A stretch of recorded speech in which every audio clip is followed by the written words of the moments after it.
Listo. Entonces, buenas tardes, estimados estudiantes. Eh, Bienvenidos todos a nuestra primera actividad de fortalecimiento académico que hace parte de nuestra vida académica del curso de neuropsicología. Ya habíamos hecho nuestro primer espacio de web conference con el tema de neurociencias y en el día de hoy, dando también apertura a nuestra fase 2 del componente práctico, vamos a iniciar, por un lado, en la primera hora, con una revisión de la parte neuroanatómica, muy importante para precisamente el ejercicio que estamos iniciando, y luego, muy amablemente, desde numérica, precisamente los creadores del simulador Biotech virtual, la señora Clara Delgado nos va a compartir elementos que nos van a facilitar el manejo del simulador Biotech virtual y también tendremos el espacio para resolver sus dudas e inquietudes. Entonces, sin más preámbulos, adelante, Olaisa. Muchas gracias. Gracias a usted, doctora. Muy bien, entonces, para esta tarde, como bien lo decía, doctora, vamos a trabajar esta actividad de fortalecimiento de la unidad 1 para la fase 2, denominada funcionalidad de la corteza cerebral, neuroanatomía. Iniciemos entonces conversando frente a cómo la corteza cerebral se articula con el comportamiento humano a través del estudio de las estructuras neuroanatómicas. Es importante que tengamos en cuenta que en este curso estamos dando a conocer una disciplina denominada neuropsicología, la cual nos permite a nosotros comprender cómo la conducta humana es un reflejo directo de la anatomía y la fisiología del sistema nervioso central. Para poder comprender la conducta humana es importante que podamos conocer las estructuras del sistema nervioso. Por esta razón, conozcamos cómo se divide el sistema nervioso de manera anatómica. En primer lugar, debemos tener en cuenta que el sistema nervioso se divide en sistema nervioso central, el cual está conformado por el cerebro, por el puente, el cerebelo, el bulbo raquídeo y la médula espinal. Se denomina sistema nervioso central porque está ubicado en el centro y eje de todo el organismo. Luego tenemos el sistema nervioso periférico, que es el que de alguna manera, como bien lo dice su nombre, está a la periferia del sistema nervioso central, es decir, es el que está conformado por todas las ramificaciones que se derivan y salen del sistema nervioso central, es decir, y todo lo que son los nervios que, digamos, conectan el sistema nervioso central con todo el cuerpo. Voy a agradecerles, por favor, que inactiven micrófonos para que no haya retorno, ¿sí? Entonces, les agradezco que inactiven los micrófonos. Listo, entonces continuamos. Dos conceptos importantes que debemos tener en cuenta a la hora de conocer las estructuras del sistema nervioso son la sustancia gris y la sustancia blanca. La sustancia gris es literalmente la que está aquí alrededor, que la vemos de color rosado. Esta sustancia gris es la que corresponde a la corteza cerebral, ¿sí? Y tenemos la sustancia blanca, que es la de color amarillo, que ustedes ven aquí, y es la que se le denomina carretera de la información. Es decir, por allí fluye toda la información, ¿cierto?, que el sistema nervioso maneja. Estos dos colores se derivan de la neurona. Entonces, la neurona, como la vemos aquí, está conformada por un cuerpo celular, está conformada por un axón y está conformada por unos botones terminales. Entonces, la coloración rosada que observamos aquí corresponde a todo lo que tiene que ver con sustancia gris. Y la coloración amarilla, que es el axón, corresponde a todo lo que tiene que ver con sustancia blanca. Entonces, todos sabemos que para que fluya la información en el sistema nervioso, deben unirse neuronas con neuronas. Entonces, todas las zonas donde están cuerpos celulares o tomas o botones terminales es lo que corresponde a la corteza cerebral. Y toda esta zona que tiene axón, que es por donde fluye la información, es la sustancia blanca. ¿Cómo vamos hasta aquí? Bien, profe, todo claro. Vamos entonces, gracias. Vamos a continuar. Ahora vamos a ir más al detalle de las estructuras de la corteza cerebral. Para esto tendremos en cuenta lo siguiente. Primero, ¿qué es corteza cerebral? La corteza cerebral es esta capa que ustedes observan aquí que reviste la superficie externa del encéfalo. Para lograr una mejor ubicación de sus estructuras, es importante que nosotros identifiquemos el nombre de las caras, ¿sí?, que hacen parte de la corteza cerebral. Esta que les estoy mostrando es la cara superior o también llamada cara externa. Pero también tenemos la cara inferior o también llamada cara basal, ¿sí?, por la base. También tenemos la cara medial, que es la que está en toda la mitad. Tenemos la cara lateral del lado izquierdo y tenemos la cara lateral del lado derecho. Es importante que tengamos claridad de los nombres de las caras para cuando vayamos a dar una especificación de una ubicación de una estructura del cerebro, podamos iniciar describiendo la cara donde se encuentra. Continúe. Ahora bien, la corteza Profe, qué pena. cerebral, ¿sí? Profe, qué pena, ¿podrías repetir nuevamente los nombres de las caras del cerebro? Qué pena. Con mucho gusto. Sí, por favor. Esta que está aquí es la cara superior o en su defecto también denominada cara externa, ¿sí? La cara que vemos, Sí. parte externa.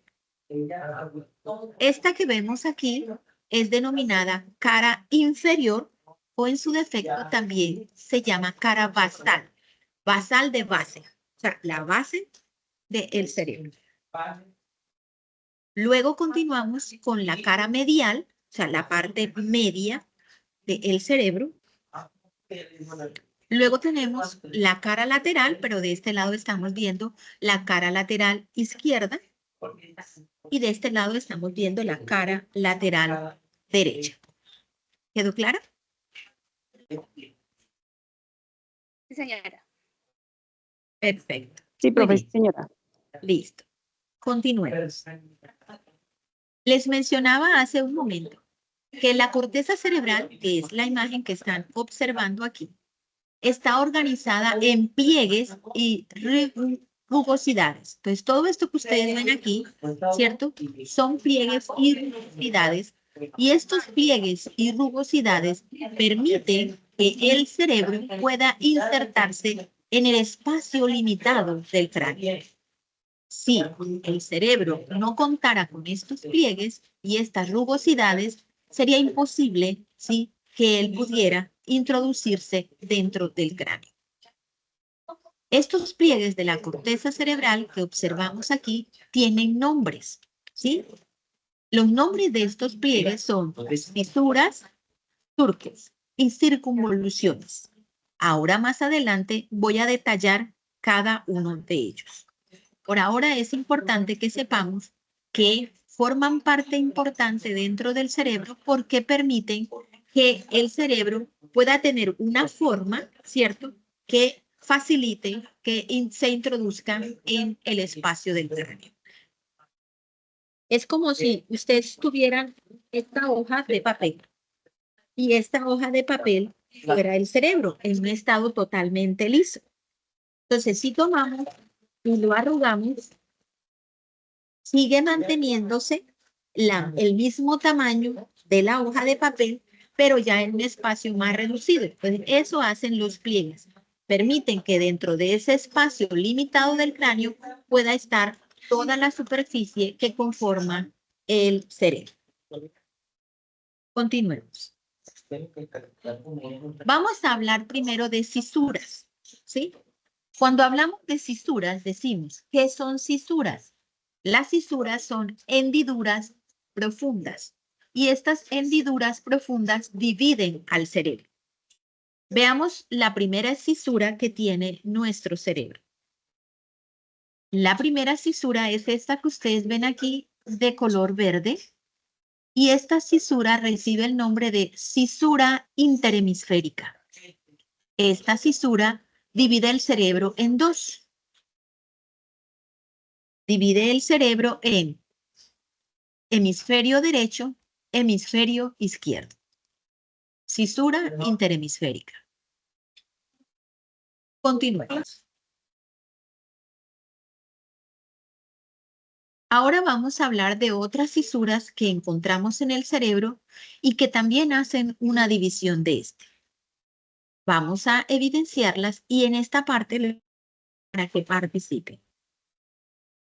Aquí tenemos tres cisuras y miren que se ubican, se logran visualizar mejor desde las caras laterales. ¿Y esto qué quiere decir? Que están ubicadas en los dos lados, ¿no? Aquí estoy mostrándoles la cara lateral izquierda, pero también de la cara lateral derecha, ellas también están ubicadas.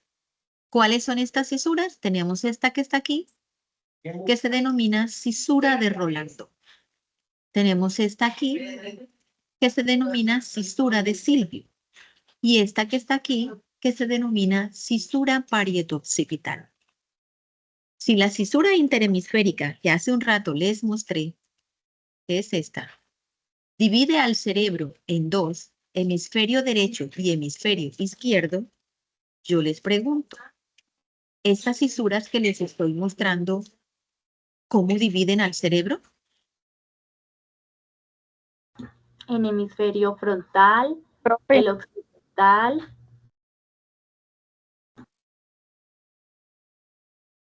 Muy bien. Los divide en frontal, pero no se llaman hemisferios, sino se llaman lóbulos. Entonces, de la ok. cisura de Rolando en adelante, ¿qué lóbulo tenemos? El frontal. De la cisura de Rolando a la cisura de parieto-occipital, ¿qué lóbulo tenemos? Parietal. Occipital. ¿Lóbulo temporal? Este es el parietal. De la cisura de Silvio hacia abajo, ¿qué lóbulo tenemos? Temporal. Temporal. Y de la cisura parieto-occipital hacia atrás, ¿qué lóbulo tenemos? Occipital. Occipital. Perfecto. Hasta aquí, ¿sí? Doy a conocer a ustedes 4 lóbulos que comúnmente hemos conocido que hacen parte del cerebro. No obstante, con las nuevas investigaciones que tenemos, se agregan a estos 4 2 lóbulos más. ¿Y estos 2 lóbulos de dónde los sacamos? Si observamos la cisura de Silvio y observamos la cisura de Rolando, en esta parte aquí, si se logra hacer, digamos, una unión, encontramos otro lóbulo. Y este lóbulo se encuentra ubicado aquí, como lo observan en esta imagen, que ahorita más adelante lo van a ver más grande, y es el lóbulo de la ínsula. ¿Sí? Este lóbulo se encuentra aquí. Vamos a irnos uno por uno al detalle para que los podamos conocer. Entonces, tenemos el primer lóbulo, que es el lóbulo frontal. Importante que tengamos en cuenta que las funciones de este lóbulo están relacionadas con el procesamiento de funciones cognitivas complejas. ¿Cuáles son estas funciones cognitivas complejas? La planificación, la coordinación, el control de la conducta, la inteligencia. Luego tenemos aquí el lóbulo parietal. Este lóbulo también tiene funciones importantes. Las funciones de este lóbulo, entre unas cuantas, tenemos la percepción de los estímulos táctiles. También este lóbulo parietal tiene como función el conocimiento de los números. Luego nos vamos al lóbulo temporal. Y el lóbulo temporal, de sus funciones podemos encontrar la percepción y el reconocimiento de estímulos auditivos. También este lóbulo, una de sus funciones es la memoria, Otra de las funciones de este lóbulo es el reconocimiento de los rostros y también otra de las funciones de este lóbulo es el reconocimiento de las voces. Continuemos y aquí tenemos el lóbulo occipital y el lóbulo occipital. De las funciones que tenemos de este lóbulo es la elaboración del pensamiento. También es un lóbulo cuya función está la visión, la parte visual, y es un lóbulo también que se encarga del reconocimiento espacial. Continuamos y aquí entonces ya con más claridad podemos observar el lóbulo de la ínsula y si se dan cuenta la imagen muestra cómo hacemos una apertura entre esas dos cisuras que les menciono ahorita para que podamos encontrar en la parte interna este lóbulo. Este lóbulo de la ínsula está relacionado con las experiencias del dolor, está relacionado con las experiencias de amor, miedo, disgusto, felicidad, tristeza e incluso con el gusto. Y culminamos con otro lóbulo, el último lóbulo del cual se habla en la actualidad, ¿cierto? Las últimas bases científicas nos hablan del sistema límbico como lóbulo. Y el sistema límbico, una de las funciones de este lóbulo es la modulación de las emociones y todo lo que tiene que ver con el proceso de aprendizaje.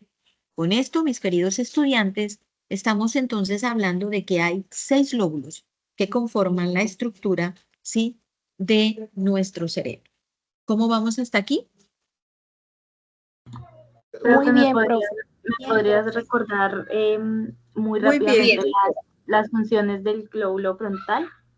Las funciones del lóbulo frontal son procesamiento de las funciones cognitivas complejas como la planificación, la coordinación, el control de la conducta y la inteligencia. Ustedes Gracias. en el entorno de aprendizaje, en la parte donde está la descripción de la unidad, van a encontrar ustedes unas bibliografías que les van a permitir ampliar más sobre la información que yo les estoy suministrando. Continuemos. Ahora vamos a hablar de surcos y de circunvoluciones. Hasta ahora hemos hablado solo de cisuras. Hablemos de surcos y circunvoluciones. Entonces, si observamos el cerebro, notamos que en él se encuentran unas zonas que son bien anchas y no solamente son anchas, sino que están como abultadas. Y entre cada una de estas zonas anchas y abultadas encontramos unas líneas. Estos dos elementos que acabo de describir es a los que comúnmente se le denominan circunvoluciones y surcos. Es decir, la parte ancha son circunvoluciones y las líneas que ustedes observan que dividen una circunvolución de otra son surcos. Las circunvoluciones y los surcos las encontramos ubicadas en cada lóbulo y de alguna manera nos permiten que podamos ubicar puntos específicos de cada lóbulo. Veamos en este momento qué surcos y circunvoluciones encontramos en estos lóbulos. Entonces, vamos a presentar los surcos inicialmente y luego seguidamente las circunvoluciones y vamos a iniciar con el lóbulo frontal. Una vez yo termine de mostrar surcos y circunvoluciones del lóbulo frontal, tengan a bien ustedes ayudarme con los otros para que le hagamos secuencia a la información que estamos en este momento recibiendo. Entonces iniciamos. Veamos los surcos del lóbulo frontal.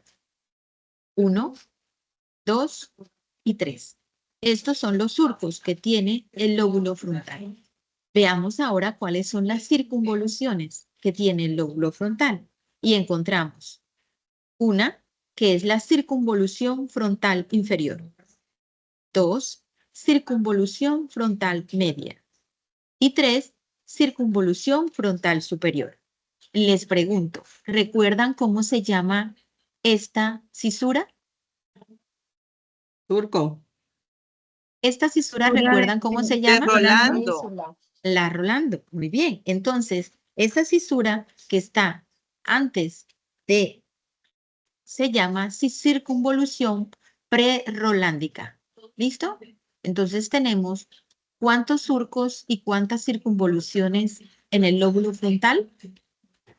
3 surco surcos y 4 circunvalaciones. Perfecto, muy bien. Ahora veamos los surcos y circunvoluciones que se encuentran ubicados en el lóbulo parietal. Y entonces miramos. 1, 2. Si el lóbulo parietal tiene 2 surcos, ¿cuántas circunvoluciones tendrá? 3. Exacto. Y si la circunvolución que está antes de la cisura de Rolando se llama prerrolándica, ¿cómo se llamará la que está después? Postrolándica, podría ser. Exactamente. Se llama circunvolución postrolándica. ¿Y cómo se llamará entonces la circunvolución que está en la parte de arriba del lóbulo parietal? Circunvolución parietal superior. Exactamente. Circunvolución parietal superior. ¿Y la de abajo? Circunvolución parietal inferior.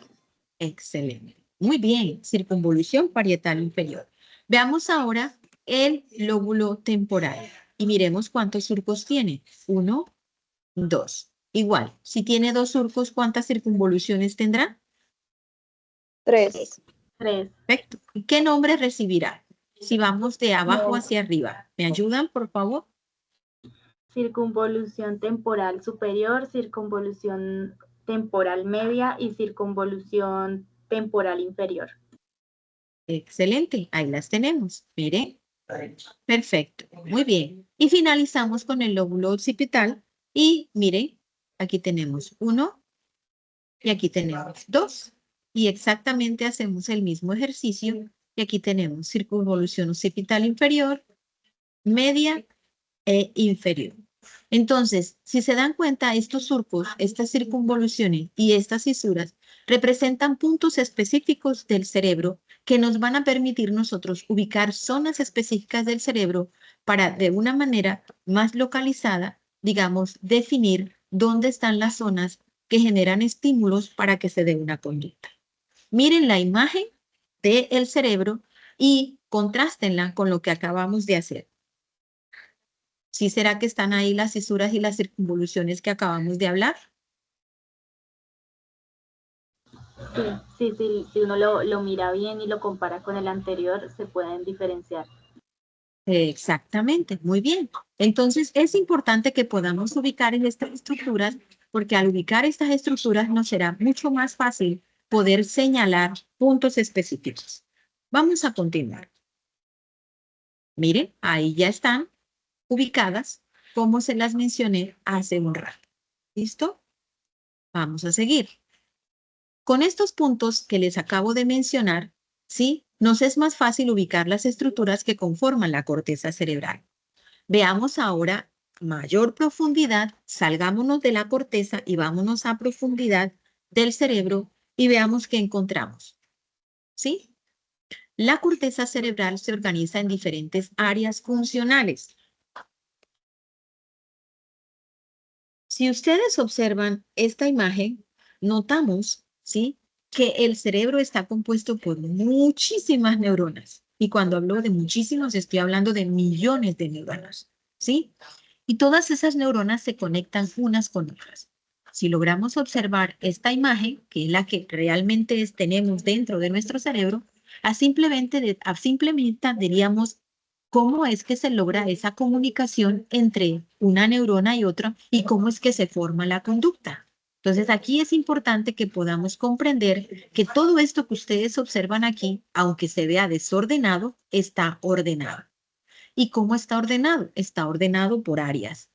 Entonces, todo lo que ustedes observan allí, ¿sí?, está ordenado por 3 áreas. Áreas primarias, áreas secundarias y áreas terciarias. A mí me gusta utilizar un ejemplo muy sencillo para poder comprender cómo funcionan las áreas primarias, secundarias y terciarias dentro del cerebro. Y esto lo hago yo comparando, digamos, esta imagen que observamos ahí con una ciudad. Imagínese que usted entra o llega a una ciudad y en esa ciudad hay muchas carreteras, como las que usted observa aquí, o sea, muchas vías que se comunican unas por otras. Pero todas esas vías están organizadas. Hay carreteras principales que son las que permiten que uno ingrese a la ciudad y salga a la ciudad y se desplace en la ciudad, digamos, de un lado hacia otro, ¿sí? Esas son las áreas primarias del cerebro. Son las que permiten recibir los estímulos, ¿sí? Y moverse por el cerebro, ¿sí? Ellas reciben los estímulos, tanto internos o externos, y se mueven por el cerebro. Pero, así como en la ciudad, llega un punto donde usted sale de la carretera principal y se va a una carretera secundaria para irse a un barrio. Igual ocurre con las áreas secundarias. Cuando el estímulo llega a las áreas primarias, de las áreas primarias pasa a las áreas secundarias para ya ir a zonas más específicas. Y estando ya usted dentro del barrio, ya usted quiere ir a un punto central. Por ejemplo, si esa ciudad es su casa, ya usted quiere ir dentro de esas carreteras secundarias de su barrio, quiere ir a la carretera puntual que lo lleve a su casa. Esas serían las áreas terciarias.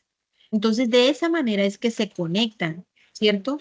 Todas estas líneas que ustedes observan aquí de forma organizada. Las áreas primarias reciben los estímulos, las áreas secundarias reciben de las áreas primarias el estímulo y vienen y la distribuyen, ¿cierto? Allá zonas específicas, las áreas terciarias llegan a la zona específica y luego devuelven la información. De esta manera es que se distribuye la información dentro del cerebro. Pregunto, ¿esto quedó claro? Sí, señora. Sí, señora. Sí, súper clarísimo, profe, muy didáctico. Perfecto. Vamos a continuar entonces. Ustedes han escuchado hablar de las áreas de Brodmann.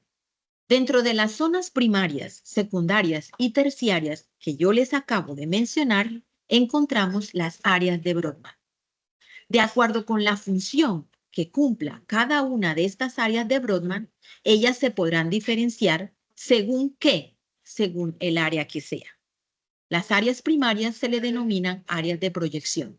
Las áreas secundarias se le denominan áreas de asociación y las áreas terciarias se les denomina áreas de superposición.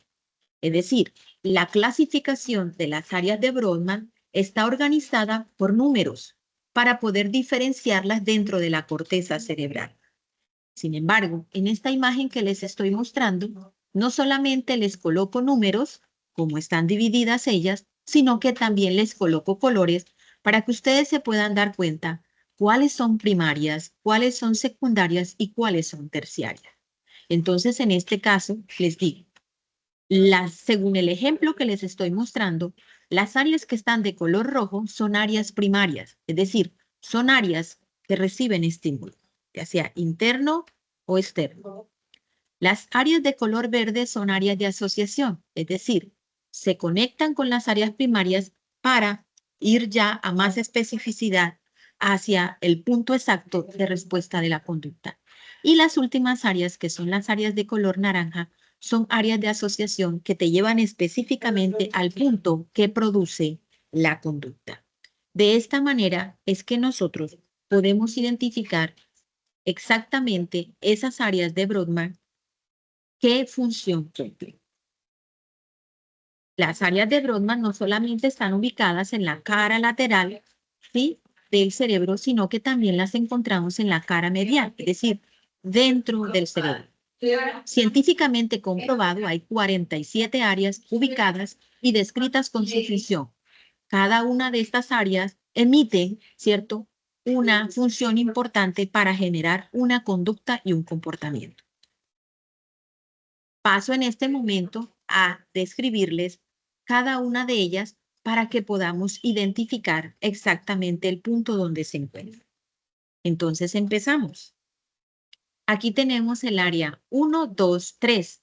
Esta área está ubicada en el lóbulo parietal. Exacto. Y esta es una área primaria de sensopercepción. Esas son las áreas que reciben todos los estímulos de percepción. Seguimos. Aquí tenemos el área 4 y está ubicada en el lóbulo frontal. Esta también es un área primaria y esta recibe los estímulos motores. Luego tenemos áreas 5, 6 y 7 y estas áreas están entre el lóbulo frontal y el lóbulo parietal. Y estas áreas también se encargan de elementos que tienen que ver con la parte motora. Vamos a seguir. Y aquí tenemos el área 8, 9 y 10. Estas áreas ya van mucho más a profundidad con las funciones que tienen que ver con el lóbulo frontal que les mencionaba hace un rato. Seguimos. Tenemos aquí el área 13, 14 y 15. ¿Y quién me recuerda en qué cara están ubicadas estas áreas? 13, 14 y 15. Basal. Basal. Exactamente. La cara basal. Perfecto. Vamos a continuar. Y aquí tenemos el área 11 y 12. Esta área 11 y 12 está ubicada en el lóbulo frontal y estas áreas tienen que ver con las funciones ejecutivas. Sigamos. Aquí tenemos ahora área, ¿sí? 13, 11, 12. Vamos ahorita por, a ver, me pasé, aquí está. 13, 14 y 15 que están también en la cara basal. La área 16 que también está en la cara basal. Y luego estamos aquí 17, 18 y 19 que está ubicado en qué lóbulo? Occipital. Occipital. Sigamos. Aquí tenemos 21, 22, ¿sí? 20, 21 y 22. Sigamos. 23 está ubicada en qué zona? ¿Qué lóbulo es este? Creo que todavía sería el parietal. Exactamente. Este es el lóbulo parietal, pero en la cara, ¿qué cara es esa? Lateral. La medial. Esa es cara medial, porque es la cara de la mitad del cerebro. ¿Listo? Aquí tenemos 24, lóbulo frontal, pero cara medial. Aquí tenemos el 25, también tenemos lóbulo frontal, cara medial. Y ahí tenemos 26, 27, 28 y 29. 26, 27 y 29, ¿a qué lóbulo corresponde? Temporal. ¿A qué lóbulo? Límbico. Sistema límbico. Perfecto. Muy bien. Sigamos. Aquí tenemos el 30, 31, 32, 33, sistema límbico. 34, sistema límbico. 35, 36 y 37 hacen parte del lóbulo. Temporal. ¿De qué cara? Medial. Cara medial, exacto. Cara medial. 35, 36 y 37. Ahí tenemos el 38. Miren, 39 y 40 ya se va a la cara lateral. 41 y 42. Ahí tenemos 43, 44 y 45. Aquí en esta zona está 41, 42 y 43. Y aquí tenemos 44, 45, 46 y 46. Muy bien. Entonces, miremos que todas estas estructuras que tiene el cerebro están organizadas. Y no solamente están organizadas, sino que tienen nombre. Y cada nombre representa un área específica del cerebro. Y esa área específica del cerebro responde ¿a qué? A una respuesta que genera conducta.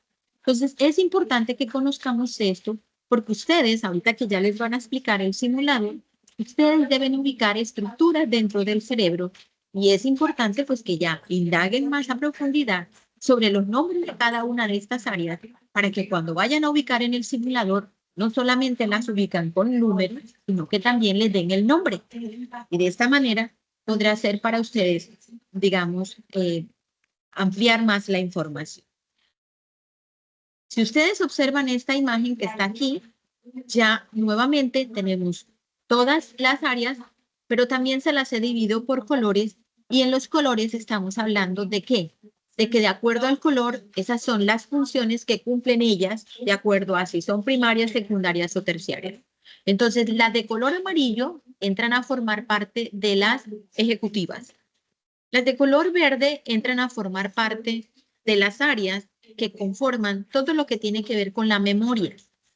Las que están de color rosado son esas áreas que su función es la parte motora. Todas las que están aquí de color naranja, pero un naranja clarito, están vinculadas con la parte emocional. Las que están ya de un color, digamos, más oscuro, están vinculadas con la parte olfatoria. Las que están de color verde, pero ya verde más oscuro, están vinculadas con funciones de atención. Las que están vinculadas como un verde mucho más claro son de función visual y las que están de color un azul son de función auditiva.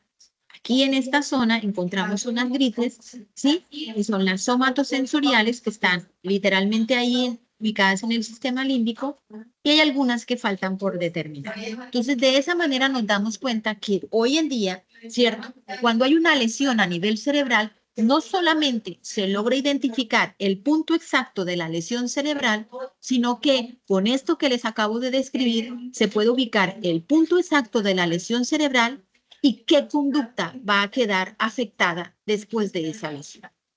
¿Quede clara en esta explicación que acabo de dar? Muy bien, señora. profe, excelente. Sí, señora. Perfecto, tutora, muy bien. Listo, vamos Entendido. a continuar. Entonces, aquí tenemos algunas de las estructuras cerebrales implicadas en la atención. Ustedes van a investigar más a profundidad para que puedan señalar en su simulador. Aquí tenemos estructuras implicadas en la memoria. Aquí tenemos estructuras implicadas en el lenguaje. Aquí tenemos estructuras implicadas en la praxia, que es la parte del movimiento. Aquí tenemos estructuras implicadas en las funciones ejecutivas. Es decir, sí se puede. Aquí están las nocias, que es la que tiene que ver con sensio-percepción. Es decir, con esto que quiero manifestarles, que sí se pueden ubicar áreas específicas en el cerebro que generen conductas. Por eso la guía les pide que ustedes ubiquen primero lóbulos. Después que ubiquen los lóbulos, en cada lóbulo ubiquen 3 estructuras de cada lóbulo. Luego les piden que ubiquen funciones. Entonces, el ejercicio de hoy es mostrarles que sí se puede hacer esto que les estamos solicitando en la guía. Con esto, mis queridos estudiantes, termino mi presentación. ¿Hay alguna pregunta? ¿Hay alguna duda? ¿Hay alguna inquietud? Y me cuentan si quedó clara la presentación. Sí, muy claro todo, gracias. Profe, perfecto. Muy Muchas claro. gracias. La explicación fue muy, muy buena, muy clara. Y quería saber si me podías compartir de pronto, volver a mostrar las diapositivas de donde está lo de la atención, la memoria, para poderles tomar captura. No, porque esa es la parte maravillosa de este ejercicio, que ustedes ahora se van a ir a investigar para encontrar esas estructuras que van a marcar en su simulador. Doctora Claudia, Es le cedo la es palabra. decir, profe, que no va a quedar grabación de este Sí, claro. refuerzo. Sí, señora, Ah, sí queda ya grabación. me Claro que sí. preocupé. Gracias. Doctora Claudia. Bueno, muchísimas gracias, Olaisa. Creo que tienen un insumo muy, muy valioso nuestros estudiantes para realizar el ejercicio con esta explicación tan clara que nos ha brindado nuestra docente, Olaisa. Entonces, de acuerdo a lo que habíamos conversado, vamos a cerrar o vamos a parar la grabación aquí, ¿cierto? Para luego reiniciarla con el bioteco. ¿La paramos? Sí, señora.